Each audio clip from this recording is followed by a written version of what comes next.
नींद एक रहस्यमयी दुनिया, एक ऐसा अनुभव जो हर जीवित प्राणी के लिए अनिवार्य है। एक ऐसी जगह जहां हम सब हर रात चले जाते हैं, बिना किसी टिकट के, बिना किसी निमंत्रण के। ये वो यात्रा है जो हमें खुद से दूर एक अलग ही आयाम में ले जाती है। वहां सपने हैं, डर है, कल्पनाएं हैं और कभी कभी वो यादें भी जो हम भूलना चाहते हैं, और कहीं कहीं अनजाना सन्नाटा भी। एक ऐसा सन्नाटा जो हमारी धड़कनों को भी सुन सकता है, एक ऐसा सन्नाटा जो हमें हमारी कमजोरियों से रूबरू कराता है।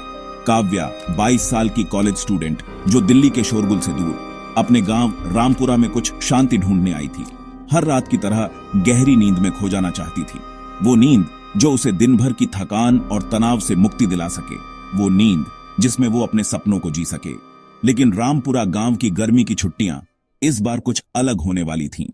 ये छुट्टियां काव्या के जीवन में एक नया मोड़ लाने वाली थीं। उसकी नींद में कुछ नया जोड़ने वाली थीं। एक ऐसा अनुभव जो उसे हमेशा याद रहेगा, एक ऐसा डर जो उसे कभी सोने नहीं देगा। कुछ डरावना, कुछ रहस्यमयी। एक ऐसा रहस्य जो रामपुरा के हर कोने में छिपा था। एक ऐसा डर जो काव्या की हर सांस में महसूस हो रहा था। काव्या को नींद की बहुत जरूरत थी। वो नींद जो उसे फिर से तरोताजा कर दे, वो नींद जो उसे अपनी परेशानियों से दूर ले जाए। दिल्ली की भागदौड़, एग्जाम्स और थकान के बाद वो पूरी तरह से टूट चुकी थी। उसे एक ब्रेक की सख्त जरूरत थी। उसे लगा गांव में चैन मिलेगा। उसे लगा कि वो वहां शांति से सो पाएगी और अपनी सारी थकान भूल जाएगी। लेकिन उसे नहीं पता था कि रामपुरा में उसके लिए क्या इंतजार कर रहा है। उसे नहीं पता था कि उसकी नींद एक भयानक सपने में बदलने वाली है, कि रामपुरा की नींद उससे कुछ छीन लेगी। उसकी शांति, उसकी सुकून और शायद उसकी जिंदगी भी। वहां की रातें सपनों से ज्यादा डरावनी थीं। वहां की हवा में एक अजीब सी बेचैनी थी जो काव्या को सोने नहीं दे रही थी। एक ऐसी नींद जो मौत से भी बदतर थी। एक ऐसी नींद जिसमें काव्या हमेशा के लिए खो सकती थी, जिसमें लौटना शायद मुमकिन ना हो। एक ऐसा दुःस्वप्न जिससे जागना नामुमकिन था। गहरी नींद के बीच काव्या को एक अजीब सी अनुभूति हुई। उसे लगा कि कोई उसे देख रहा है, कोई उसे छू रहा है। अचानक एक अजनबी डर उसकी रूह तक उतर आया। एक ऐसा डर जो उसने पहले कभी महसूस नहीं किया था। ये डर हर रात उसकी आंखों के नीचे मंडराता रहा। उसे सोने नहीं दे रहा था, उसे चैन से जीने नहीं दे रहा था। नींद अब उसके लिए सुकून नहीं, एक सजा बन गई थी। एक ऐसी सजा जो उसे हर रात भुगतनी पड़ती थी। एक डरावना दरवाजा बन गई थी। एक ऐसा दरवाजा जो उसे एक अनजान दुनिया में ले जाता था, जिसके पार क्या है किसी को नहीं पता। एक ऐसा अंधेरा जिसमें सिर्फ डर और निराशा है। रामपुरा गांव, दिल्ली से दूर, कोलाहल से परे, प्रकृति की गोद में बसा हुआ।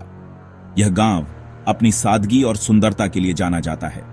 लेकिन रामपुरा की हवाओं में कुछ अजीब सा था। एक अनकही कहानी दबी हुई थी। एक रहस्य जो हर गुजरते पल के साथ गहराता जा रहा था। हवा में एक सिहरन थी जो किसी आने वाली अनहोनी का संकेत दे रही थी। कच्चे घर मिट्टी की दीवारों से बने, जो समय की मार सहते हुए भी खड़े थे। इन घरों की दीवारों में न जाने कितने राज दफन थे। संकरी गलियां जहां दिन में भी अंधेरा छाया रहता था। इन गलियों में चलते हुए ऐसा लगता था जैसे आप किसी और ही दुनिया में आ गए हों। और हर घर की सीढ़ियों पर बंधा लाल धागा। यह धागा सिर्फ एक धागा नहीं था, बल्कि एक रहस्यमय प्रतीक था जो गांव की रक्षा करता था। काव्या पहली बार रामपुरा गांव आई थी। वह अपने चाचा चाची के घर कुछ दिन बिताने के लिए आई थी। शहर की भागदौड़ से दूर, शांति की तलाश में। उसे सब कुछ नया लेकिन थोड़ा डरावना भी लग रहा था। गांव की शांति में भी एक अजीब सी बेचैनी थी जो उसे परेशान कर रही थी। रामपुरा गांव के लोग जल्दी सो जाते थे। सूरज ढलते ही गांव में सन्नाटा पसर जाता था, जैसे सब कुछ थम सा गया हो। रात होते ही दरवाजे बंद, जैसे किसी खतरे से बचने की तैयारी हो। हर दरवाजा एक रहस्य छुपाए हुए था। खिड़कियां बंद, मानो कोई बाहर झांक न सके या अंदर न आ सके। हर खिड़की एक कहानी कहती थी, एक डर की कहानी। और हर सीढ़ी को लाल धागे से कसा जाता। ये एक रस्म थी, एक परंपरा जो पीढ़ी दर पीढ़ी चली आ रही थी। चाचा चाची ने भी काव्या को समझाया, रात में बाहर मत निकलना बेटा, यह गांव रात में बदल जाता है। उन्होंने चेतावनी दी, सीढ़ियों के पास मत जाना, उन सीढ़ियों में कुछ है जो तुम्हें नहीं पता, उन्होंने कहा। काव्या को लगा शायद ये सब गांव की पुरानी परंपरा होगी, अंधविश्वास होगा। लेकिन उसके मन में एक सवाल था, क्या वाकई ऐसा है? लेकिन उसकी जिज्ञासा बढ़ती गई। वह इस रहस्य को जानने के लिए बेचैन थी, इस डर का सामना करने के लिए तैयार थी। हर कोने में सन्नाटा, एक ऐसा सन्नाटा जो कानों को चीर देता था, जो दिल को दहला देता था। रात के तीसरे पहर गांव जैसे किसी अनकहे डर में डूब जाता, एक ऐसा डर जो हर घर में, हर दिल में समाया हुआ था।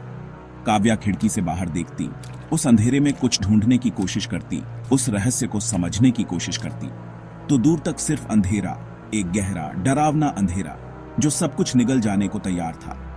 और कहीं कहीं लाल धागे की झलक, जैसे उस अंधेरे में उम्मीद की एक किरण हो, जैसे कोई रक्षा कवच हो। उसे समझ में नहीं आ रहा था ये सब किस डर से बचने के लिए है। कौन सा रहस्य रामपुरा गांव को अपनी गिरफ्त में लिए हुए है, और क्या वह इस रहस्य को सुलझा पाएगी। पहली रात काव्या अपने कमरे में लेटी नींद आने का इंतजार कर रही थी। अचानक रात के सन्नाटे में एक भारी कदमों की आवाज गूंज उठी। कमरे की दीवारें जैसे कांपने लगीं। घड़ी में देखा, ठीक 3 बजे। आवाज सीढ़ियों से आती थी, एक एक कदम जैसे कोई बहुत भारी चीज ऊपर चढ़ रही हो। काव्या ने डर के मारे चादर सिर तक खींच ली। आवाज 13वीं सीढ़ी पर जाकर रुक गई। फिर सब शांत। उसने हिम्मत करके खिड़की से झांका, वहां कोई नहीं था। बस 13वीं सीढ़ी पर लाल धागा टूटा हुआ पड़ा था। उसका दिल जोर जोर से धड़कता रहा। क्या यह सपना था या सच? काव्या ने खुद को समझाया, शायद हवा से धागा टूट गया होगा। लेकिन रात की उस खामोशी में यह तसल्ली बहुत कमजोर थी। दूसरी रात काव्या के मन में डर और भी गहरा हो गया था। पिछली रात की घटना अभी भी उसकी यादों में ताजा थी, और वह जानती थी कि यह सिर्फ शुरुआत है। काव्या को फिर वही आवाज सुनाई दी, एक धीमी भयानक आवाज जो उसके कानों में गूंज रही थी। वह समझ नहीं पा रही थी कि यह क्या है, लेकिन उसे पता था कि यह कुछ बुरा है। इस बार कदम और भारी, जैसे कोई विशालकाय जीव ऊपर चढ़ रहा हो। हर कदम के साथ काव्या का दिल और जोर से धड़कने लगा, और डर और गहरा था। वह डर जो उसे अंदर तक कंपा रहा था। उसे महसूस हो रहा था कि कोई बुरी शक्ति उसके आसपास मंडरा रही है। काव्या का मन कर रहा था कि भागकर इस घर से कहीं दूर चली जाए, जहां उसे कोई ना पकड़ सके। चाचा चाची को जगा दे, उन्हें बताए कि उसके साथ क्या हो रहा है। लेकिन वह डरती थी कि वे उसकी बात पर विश्वास नहीं करेंगे। लेकिन जुबान जैसे हलक में अटक गई। डर के मारे उसकी आवाज ही गायब हो गई थी। वह चीखना चाहती थी, पर चीख भी नहीं पा रही थी। उसने दरवाजा बंद किया, जैसे कि एक लकड़ी का दरवाजा उसे उस भयानक चीज से बचा सकता है। और खुद को समझाया, कुछ नहीं होगा, यह सिर्फ उसका वहम है। उसे डर लग रहा है, इसलिए ऐसा महसूस हो रहा है। लेकिन अंदर कहीं डर जड़ें जमा चुका था, एक ऐसा डर जो उसे कभी नहीं छोड़ने वाला था। वह डर धीरे धीरे उसके मन पर कब्जा कर रहा था। तीसरी रात अब काव्या को लगने लगा था कि यह डर उसका पीछा कभी नहीं छोड़ेगा। अब तो काव्या को नींद ही नहीं आ रही थी। उसकी आंखें खुली रहती थीं, और वह हर आहट पर चौकन्नी हो जाती थी। हर मिनट उसे लग रहा था कि कुछ भयानक होने वाला है। हर सांस में उसे वही आवाज सुनाई देती, जैसे कोई उसके बिल्कुल करीब आ रहा हो। सीढ़ियों पर कोई चढ़ रहा है। वह आवाज अब और भी स्पष्ट थी, और भी डरावनी। 3 बजे फिर वही भयानक सिलसिला शुरू होता। कदम रुकते हैं, एक अजीब सी खामोशी छा जाती है। 13वीं सीढ़ी पर। वह 13वीं सीढ़ी अब काव्या के लिए डर का प्रतीक बन चुकी थी। और सुबह तक काव्या बस यही सोचती रहती कि अगली रात क्या होगा। बस टूटा हुआ लाल धागा। हर सुबह उसे अपनी सीढ़ी पर एक टूटा हुआ लाल धागा मिलता, जैसे कोई उसे चेतावनी दे रहा हो। काव्या की आंखों के नीचे काले घेरे पड़ गए थे। नींद की कमी और डर ने उसे पूरी तरह से थका दिया था। उसकी बेचैनी बढ़ती गई। वह हर समय डरी हुई और सहमी हुई रहती थी। हर रात के साथ काव्या का डर और भी गहरा होता जाता था। डर उसकी हड्डियों में उतरता जा रहा था। वह डर अब उसके शरीर का एक हिस्सा बन गया था। गांव की हवाओं में अब उसे सिर्फ डर की गंध आती थी। हर तरफ उसे डर ही डर नजर आता था। चौथी रात काव्या को नींद आ ही गई, लेकिन यह नींद वैसी नहीं थी जैसी पहले थी। उसने सपना देखा, वो खुद सीढ़ियां चढ़ रही है। हर सीढ़ी पर उसका दिल डूबता जाता है। 13वीं सीढ़ी पर पहुंचते ही ऊपर का दरवाजा बंद, सामने सिर्फ अंधेरा। अचानक एक रहस्यमयी आवाज गूंजती है, तेरी नींद अब हमारी है। काव्या का शरीर पसीने से भीग जाता है। वो भागना चाहती है, लेकिन पैर जैसे जड़ हो जाते हैं। आवाज फिर गूंजती है और उसकी आंख खुल जाती है। काव्या हाँफ रही थी। उसे समझ नहीं आ रहा था ये सपना था या कोई श्राप। उसका माथा ठंडा, लेकिन चेहरा गर्म था। उसे अब यकीन होने लगा, गांव की सीढ़ियों के धागे में कोई रहस्य है। सुबह होते ही काव्या गांव के सबसे बुजुर्ग दादाजी के पास गई। उसने डरते डरते सब कुछ बता दिया। दादाजी ने गहरी सांस ली और धीरे धीरे कहानी सुनानी शुरू की। हर 13 साल में गांव की कोई लड़की 13वीं सीढ़ी पर रात 3 बजे हमेशा के लिए सो जाती है। उन्होंने कहा, यह लाल धागा बुरी आत्मा को रोकने के लिए है, लेकिन जब धागा टूटता है आत्मा किसी की नींद ले जाती है। उस लड़की की जो सपनों में सीढ़ियां चढ़े। काव्या के रोंगटे खड़े हो गए। दादाजी की आंखों में डर साफ झलक रहा था। उन्होंने कहा, बेटा, सीढ़ियों से दूर रहना, कभी 13वीं सीढ़ी पर मत चढ़ना। लेकिन अब काव्या के पास वक्त नहीं था। डर उसके सपनों में उतर चुका था। आखिरी रात काव्या बहुत डरी हुई थी। उसने खुद को समझाया, कुछ नहीं होगा, लेकिन नींद किसी जरूरी काम की तरह उसकी पलकों पर उतर आई। इस बार सपना और भी डरावना था। वो सीढ़ियों से उतर रही थी। हर कदम के साथ अंधेरा और गहरा होता जा रहा था। आखिरी सीढ़ी पर पहुंची तो देखा, नीचे कोई जमीन नहीं है, बस एक काला कुआं है।